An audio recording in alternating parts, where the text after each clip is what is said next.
నమస్తే. సామాన్యుడి చేతిలో సామాజిక అస్త్రం నంబర్ 1 న్యూస్‌కి స్వాగతం. నేను రవీంద్ర. జనసేన అధ్యక్షుడు పవన్ కళ్యాణ్ ఇప్పుడు పార్టీపై సీరియస్‌గా ఫోకస్ పెట్టారనే చెప్పొచ్చు.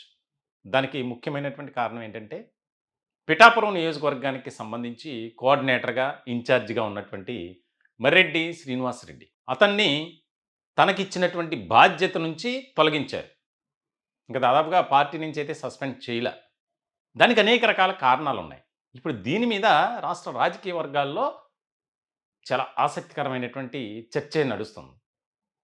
ఇప్పటివరకు అంటే కూటమి ఏర్పాటు అవ్వటానికి, కూటమి అధికారంలోకి రావటానికి సేనాని పవన్ కళ్యాణ్ చాలా కష్టపడ్డారు, శ్రమించారనే చెప్పాలి.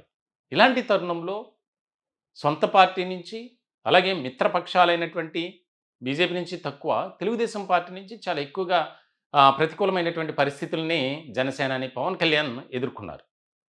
ఇటువంటి క్రమంలో వాటన్నిటిని బ్యాలెన్స్ చేసుకుంటూ, ప్రజా జీవితంలో ఉంటూ, ముఖ్యంగా పరిపాలనాపరమైనటువంటి అంశాలకు సంబంధించి అంటే, కూటమి ప్రభుత్వంలో డిప్యూటీ సీఎంగా ఉన్నటువంటి పవన్ కళ్యాణ్ ఏ రకమైనటువంటి ఆ యొక్క వేలో వెళ్తున్నారనేది మనం చూస్తూనే ఉన్నాం.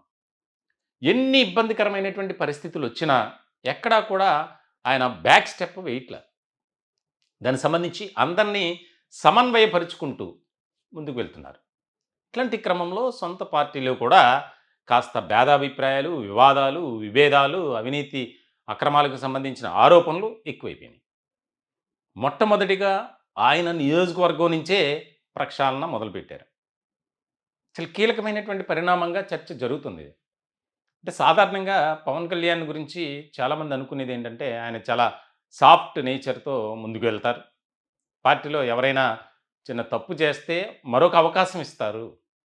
మరొక తప్పు చేసినా చెప్తారు, వార్నింగ్ ఇస్తారు. ఇక థర్డ్ టైమ్ దాన్ని ఎక్స్‌క్యూజ్ చేయరు అనేది ఎప్పటినుంచో పార్టీ ఏర్పాటు చేసినప్పటి నుంచి ఆయన మీద ఉన్నటువంటి ఒక మార్క్.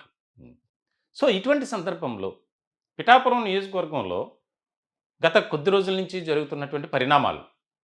వాస్తవానికి పిఠాపురం నియోజకవర్గంలో ప్రాతినిధ్యం వహిస్తున్నటువంటి పవన్ కళ్యాణ్ తెలుగుదేశం పార్టీ నుంచి అనేక రకాలుగా ఇబ్బందులు ఎదుర్కొంటున్నారు.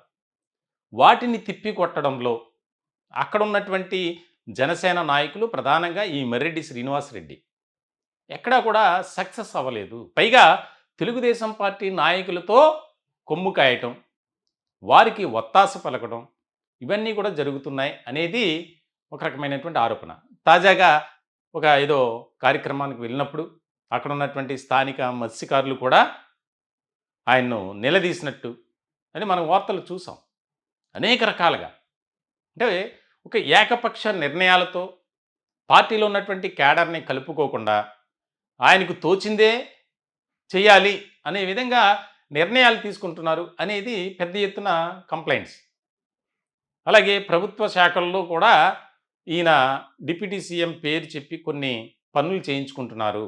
వారికి కావాల్సినటువంటి వ్యక్తులకు సంబంధించినటువంటి వర్క్స్ కూడా. ఇటువంటి ఆరోపణలు కూడా ఉన్నాయి.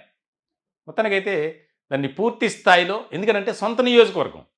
ఇక్కడ వేరొక నియోజకవర్గం అంటే దాన్ని లైట్ తీసుకున్నారు అనుకోవచ్చు. కానీ ఎప్పటినుంచో అతనిపై వస్తున్నటువంటి ఆరోపణలు గాని, విమర్శలు గాని వాటన్నిటిని మొత్తం చదివారు, చూసారు. గ్రౌండ్ లెవెల్‌లో దాని మీద స్పెషల్ ఫోకస్ పెట్టారు.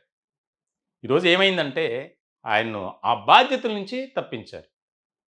ఇంకొక మరో అవకాశం ఇస్తారో, లేదా పార్టీలో కొనసాగనిస్తారా? లేదంటే పార్టీ నుంచి బయటికి పంపిస్తారా? అనేది ఇంకా క్లారిటీ లేదు. కానీ పిఠాపురం నియోజకవర్గానికి సంబంధించి అక్కడ డెవలప్‌మెంట్ యాక్టివిటీస్ చూడటానికి 5 మెన్ కమిటీ అనేది ఏర్పాటు చేశారు. అందులో కీలకమైనటువంటి వ్యక్తి మర్రెడ్డి శ్రీనివాసరెడ్డి. ఇప్పుడు అటువంటి వ్యక్తిని పక్కన పెట్టారు అంటే ఇక్కడ ముఖ్యమైనటువంటి పాయింట్. వెంటనే తప్పించడం, ఆ ప్లేస్‌లో వేరొక జనసేన నాయకుడిని కూడా పెట్టడం కూడా జరిగింది. ఇటువంటి తరుణంలో చాలా ఆసక్తికరమైనటువంటి చర్చ జరుగుతుంది. పవన్ కళ్యాణ్ చూస్తారు, అవకాశాలిస్తారు. అది మించి ప్రవర్తించినా, ఏ రకమైనటువంటి నిర్ణయాలు తీసుకున్నా దానివల్ల మిగిలిన నాయకులు గానీ, కార్యకర్తలు గానీ ఇబ్బందులకు గురైనా ఆయన సహించరు అనేది ఇప్పుడు ఈ ఇన్సిడెంట్‌తో స్పష్టమైంది. అసలు కీలకమైనటువంటి చర్చ జరుగుతుంది రాష్ట్ర రాజకీయ వర్గాల్లో. సొంత పార్టీలు అయితే ఇక అంతకు మించి అన్నట్లుగానే ఉంది. అంటే అవకాశం ఇచ్చినప్పుడు దాన్ని సద్వినియోగపరుచుకోవాలి. మనిషి అన్న తర్వాత ఎవరైనా సరే ఒక తప్పు చేస్తారు. దాన్ని సరిజేసుకోవాల్సినటువంటి బాధ్యత ఉంది. అవకాశం ఇచ్చినప్పుడు దాన్ని యుటిలైజ్ చేసుకోవాలి. దాన్ని మిస్‌యూజ్ చేసుకుంటే రోడ్డున పడతారు. ఏ వ్యవస్థలైనా, ఏ రంగంలైనా ఇదే విధానం ఉంటుంది. కష్టపడాలి. మన మీద పెట్టినటువంటి నమ్మకం ఏదైతే ఉందో, ఒక యజమాని ఒక వ్యక్తికి ఒక కీలకమైనటువంటి బాధ్యత ఇస్తే, దాన్ని తూచా తప్పకుండా పాటిస్తూ ఆ కంపెనీ కోసం పనిచేయాలి. అలా కాకుండా మనకి ఇష్టం వచ్చినట్లు వ్యవహరించడం, ఇక్కడ మనల్ని ఎవరు ఆపేది అన్నట్లు బిహేవ్ చేస్తే భవిష్యత్తులో వారి ప్రవర్తన తీరు వల్ల రకరకాల ఇబ్బందులకు గురికాక తప్పదు. ఏదైనా సరే రాజకీయమైనా, ఉద్యోగమైనా, వ్యాపారమైనా, ఏ రంగమైనా సరే. ఇటువంటి సందర్భంలో పవన్ కళ్యాణ్ తీసుకున్నటువంటి ఏదైతే ఈ నిర్ణయం ఉందో దాని మీద ఒక కీలకమైనటువంటి చర్చ. ఆయన కూడా చాలా హాట్ కామెంట్ చేశారు. మర్రెడ్డి శ్రీనివాసరెడ్డి అతని అనుచరుల దగ్గర. అంటే పార్టీలో ఉన్నారు. ఆయనకంటూ ఒక అనుచర వర్గం ఉంటుంది కదా! నేను ఎలాంటి తప్పు చేయలేదు. కావాలనే నాపై ఈ యొక్క బురద జల్లే ప్రయత్నం చేశారు. దాన్ని అధినేత పవన్ కళ్యాణ్ నమ్మారు. కాబట్టి ఈ నిర్ణయం తీసుకున్నారని.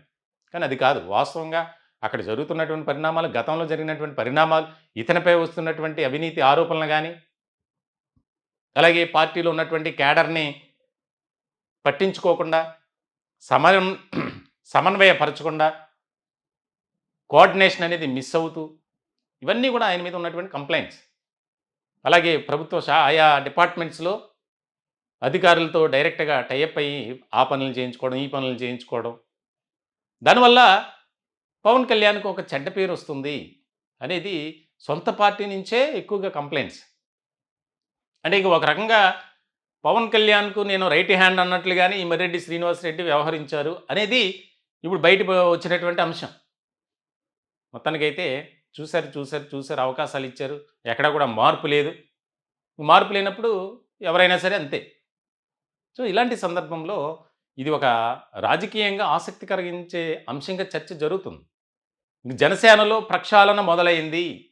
ఎందుకనంటే జనసేన ఇప్పుడు ఈ పొజిషన్‌లో ఉందంటే దాని వెనుక ఎన్నో కష్టాలున్నాయి, నష్టాలున్నాయి, ప్రతికూలమైన పరిస్థితులున్నాయి, ఇబ్బందికరమైనటువంటి పరిస్థితులున్నాయి, ఎన్నో తలనొప్పులున్నాయి. మరి వాటన్నిటినీ ఓవర్‌కమ్ చేసినటువంటి పవన్ కళ్యాణ్ ఈ రోజున రాష్ట్రాన్ని శాసించేటువంటి స్థాయిలో నిలబడ్డారు. పరిపాలనాపరమైనటువంటి అంశాలకు సంబంధించి ఒక కీలకమైనటువంటి వ్యక్తిగా కూటమి ప్రభుత్వంలో ఉన్నారు. అది చూసుకుంటూ, చేసుకుంటూనే పార్టీపై కూడా ఫోకస్ పెట్టాలి. పార్టీ ఒకటి అది తల్లి లాంటిది. ఆ పార్టీని ఇంకా ముందుకు నడిపించాలి. పార్టీని బలపరచాలి. పార్టీలో ఉన్నటువంటి క్యాడర్‌కు మనోనిబ్బరాన్ని, ధైర్యాన్ని కలుగజేయాలి. ఆ బాధ్యత పార్టీ అధినేతపైనే ఉంది. సో, మొత్తానికైతే ఇంకా రాష్ట్ర వ్యాప్తంగా కొంతమంది జనసేన నాయకులపై త్వరలోనే వేటు పడబోతుంది అనేదైతే సొంత పార్టీలో, రాజకీయ వర్గాల్లో చర్చ జరుగుతుంది. పవన్ కళ్యాణ్ తీసుకున్నటువంటి ఈ నిర్ణయం పట్ల కూడా హర్షం వ్యక్తం చేస్తున్నారు జనసేనలో. ఈ రకమైనటువంటి నిర్ణయాలు ఉండాలి. దానివల్ల మరొక నాయకుడు కానీ, ఎవరైతే ఈ విధంగా ఆలోచన విధానంతో వెళ్తున్నారో వారికి చెంపదెబ్బలా ఉంటుంది అనేది ఒక రకమైనటువంటి చర్చ జరుగుతుంది. చూడాలి మరి ఇంకా సేనాని ఎటువంటి నిర్ణయాలు తీసుకుంటారో పార్టీ బలోపేతం కోసం అనేది కీలకంగా మారినటువంటి అంశం. ఈ టాపిక్‌పై మీ విలువైనటువంటి అభిప్రాయాలను కామెంట్ రూపంలో తెలియజేయండి. దయచేసి మా ఛానల్‌ని సబ్స్క్రైబ్ చేసుకోండి. Thank you.